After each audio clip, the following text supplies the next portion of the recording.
Assalamualaikum warahmatullahi wabarakatuh. Alhamdulillahilladzi khalaqal mauta wal hayata liyabluwakum ayyukum ahsanu amala wa huwal azizul ghafur. Asyhadu an la ilaha illallah wahdahu la syarikalah wa asyhadu anna Muhammadan abduhu wa rasuluh la nabiyya ba'dah. Allahumma salli ala Muhammad wa ala alihi wa ashabihi wa man tabi'ahum bi ihsanin ila yaumiddin.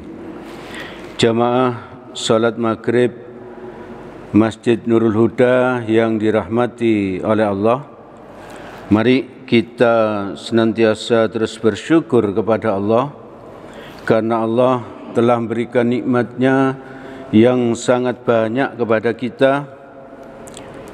Dua macam nikmat yang menurut Nabi manusia itu sangat sering melalaikannya, sangat sulit untuk mensyukurinya, yaitu nikmat sehat dan nikmat waktu luang. Alhamdulillah, Allah memberikan kesempatan bagi kita hidup dan kita bisa mensyukurinya, yaitu dengan istiqomah hadir ke masjid ini untuk sholat berjamaah dan untuk mendengarkan kajian-kajian. Jamaah yang dirahmati oleh Allah, waktu yang kita hadapi ini atau waktu yang kita miliki ini seolah-olah itu berjalan begitu cepat, begitu cepat. Perasaan baru beberapa hari yang lalu kita selesai dari bulan Ramadan, ternyata hari ini kita sudah menyelesaikan rangkaian ibadah di 10 hari pertama bulan Zulhijjah, termasuk sholat id dan juga penyembelihan hewan kurban. Kalau kita tarik lebih lama lagi, seolah-olah kita itu baru beberapa tahun yang lalu itu masih duduk di bangku SMA gitu ya. Ternyata hari ini sebagian besar dari kita ini sudah punya cucu gitu. Waktu begitu cepat ya, waktu begitu cepat. Kalau menurut Nabi itu insya Allah yang hadir ini sebentar lagi ya, karena menurut Nabi itu usia umatnya itu sekitar 60 sampai 70. Hanya sedikit yang melebihi dari itu. Berarti kalau 70 berarti jatah saya 9 tahun lagi. 9 tahun lagi. Itu kalau 70, ada yang 61, bahkan ada yang 23 gitu ya. Dan sebagainya.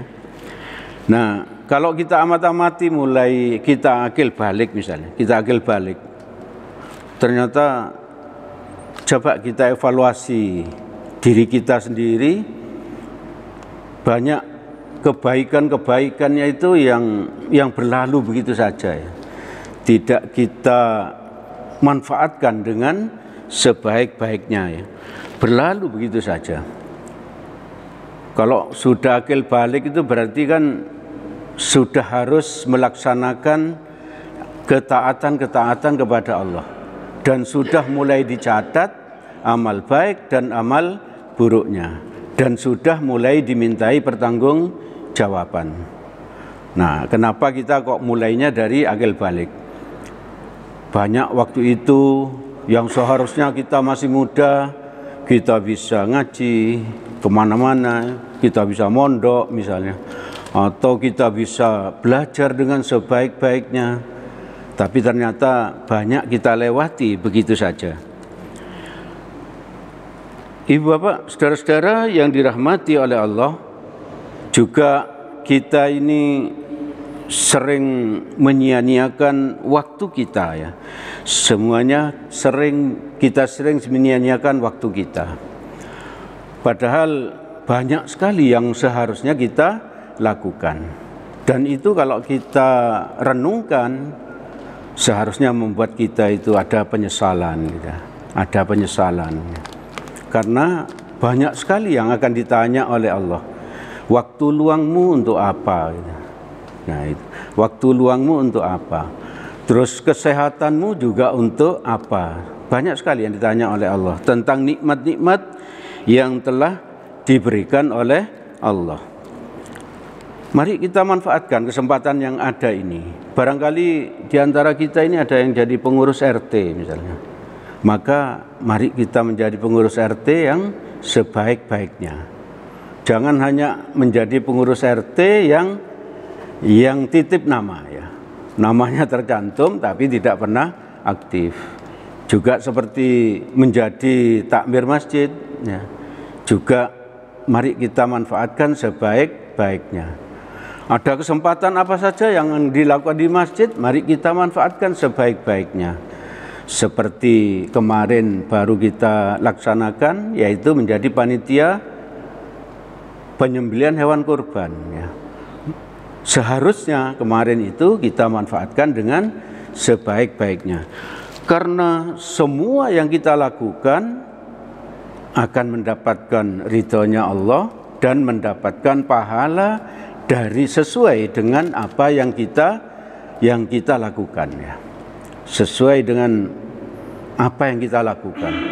Kalau kita hanya tercantum namanya saja, ya berarti itulah yang kita dapatkan dari Allah. Itu yang kita dapatkan. Kalau kita lebih aktif lagi, itu yang kita dapatkan nanti dari Allah. Dari Allah. Jadi kalau memang nanti kita diberi kesempatan hidup yang lebih lama lagi, mari kita manfaatkan hal itu.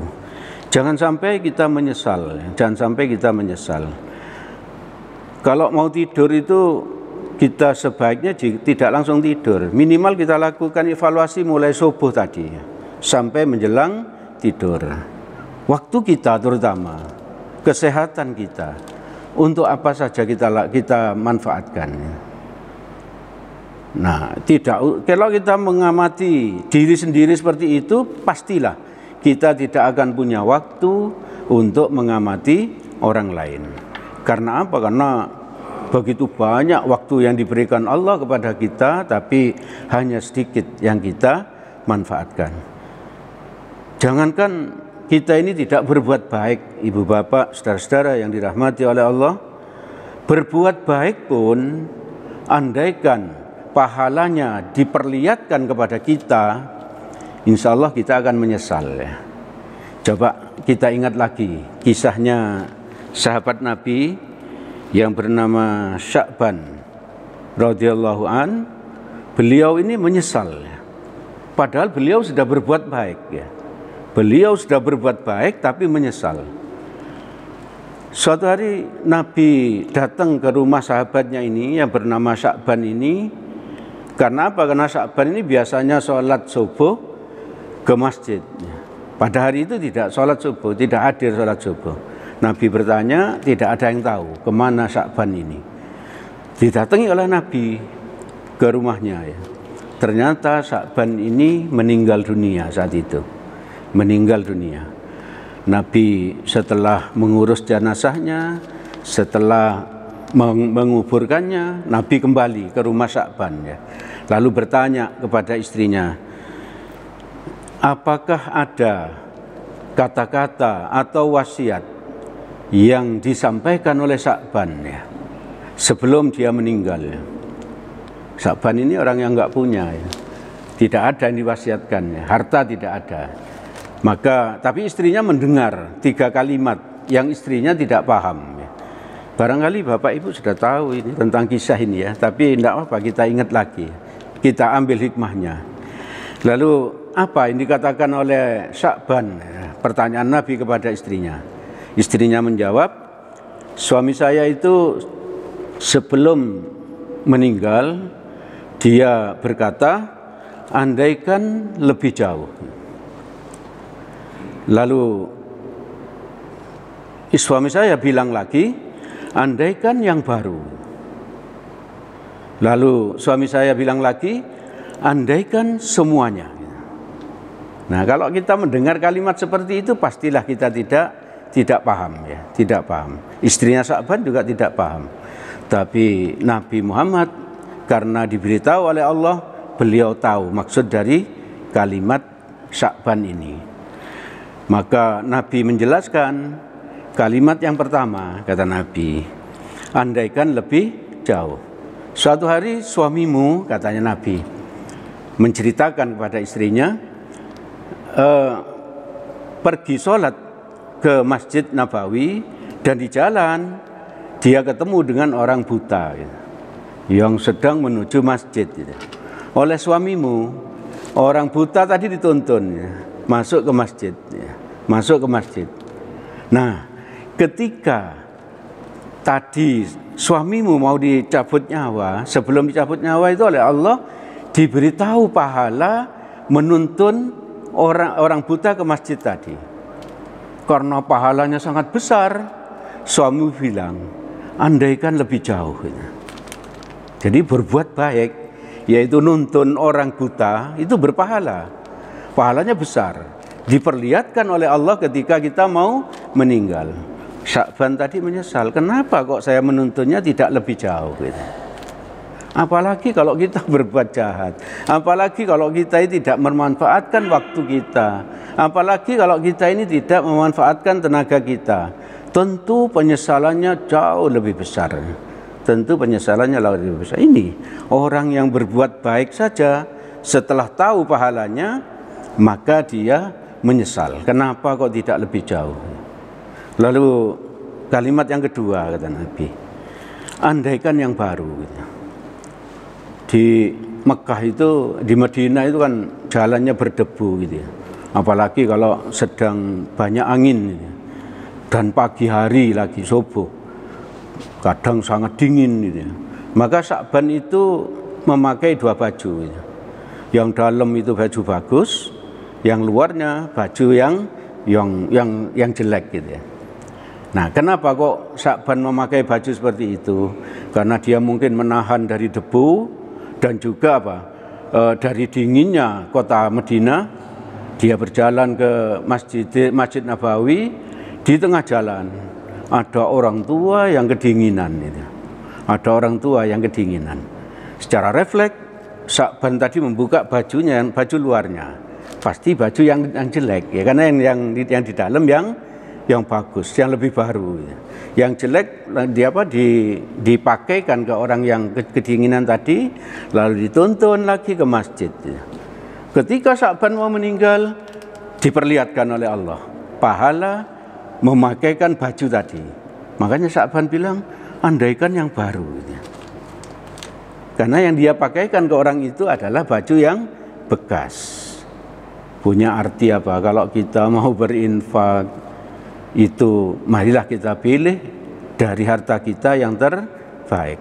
Sebab nanti kalau diperlihatkan pahalanya, maka kita akan menyesal. Kenapa kok dulu saya pilihkan yang jelek-jelek gitu? Kenapa kok tidak dari yang terbaik ya? Yang sering kita lakukan kan kalau ada bencana alam, maka baju layak pakai. Kita nggak pernah menyiapkan baju yang baik gitu, agar yang nerima itu senang sekali, belum pernah ya. Karena memang sosial kita itu, pemerintah dan lain sebagainya itu memintanya baju layak pakai, bukan baju baru, bukan baju yang baik. Nah, kita pun terbawa dengan itu ya, terbawa.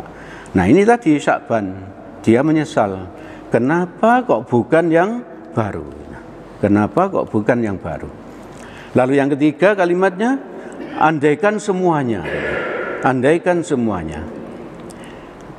Nabi, istrinya Sya'ban sudah mulai tertarik ini dengan kalimat-kalimat ini, malah bertanya. Yang ketiga Nabi, apa maksudnya gitu ya? Andaikan semuanya. Suatu hari suamimu Sya'ban itu puasa Senin Kemis ya.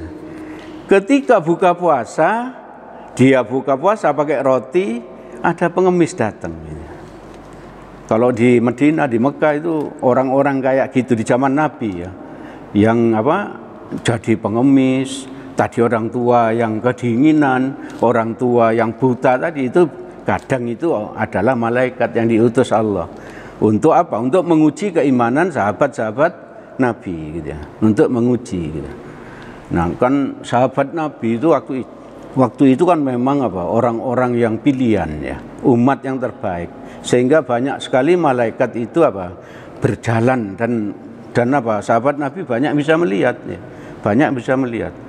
Kadang ada malaikat itu terus kakinya itu ditumpangno di depan di atas kakinya Nabi. Ya, sahabat-sahabat melihat itu.